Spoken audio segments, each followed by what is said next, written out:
নমস্কার বন্ধুরা, আজকে তোমাদের আমি একটু অন্য রকমভাবে সোয়াবিন রান্না করে দেখাবো।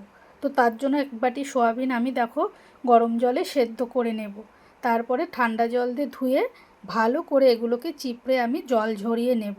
তো দেখো জল ঝরিয়ে তুলে নিয়েছি। এইবার কড়াইতে আমি সামান্য সর্ষের তেল আগে থেকে গরম করে নিয়েছিলাম। এবার এর মধ্যে আমি সোয়াবিনগুলোকে দিয়ে দেব। তারপর 1 চামচ নুন দেব, দিয়ে এটাকে আমি ভালো করে ভেজে নেব। একটু লাল লাল করেই ভাজবো। এর মধ্যে কিন্তু আমি হলুদ দেব না, হলুদ ছাড়াই ভাজবো। তো দেখো আমার ভাজা হয়ে গেছে। এবার সয়াবিনটাকে আমি তুলে নেব।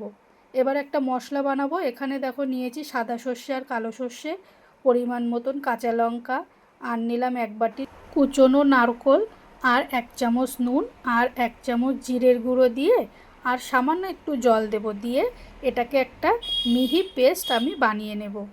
এবার একটা টিফিন বাটির মধ্যে আমি সোয়াবিনগুলোকে নিয়ে নেব। এই টিফিন বাটিতেই আমি ভাপাবো সোয়াবিনটা। তো এবার এর মধ্যে দিলাম আমি পরিমাণ মতন চিনি, আর যে মশলাটা বেটেছিলাম সেই মশলাটা আমি দিয়ে দিলাম। আর দেব পরিমাণ মতন আমি হলুদ। আর এখানে জল দেব না, জলের বদলে আমি দিলাম 1 কাপ মতন লিকুইড দুধ। আর দেব সামান্য একটু নুন, যেহেতু আগে নুন দিয়েছি তাই এখন অল্প করেই নুন দেব। আর দিলাম এখানে বেশ খানিকটা সর্ষের তেল।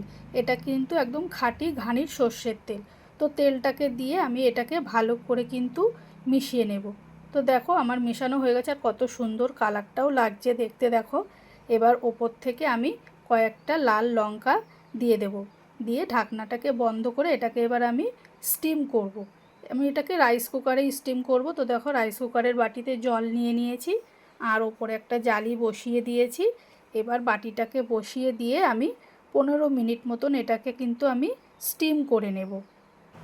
তো দেখো বন্ধুরা, 15 মিনিট পর বাটিটাকে তুলে নিয়েছি, একটু ঠান্ডা করে নিয়ে এবার দেখো বাটিটা খুললাম।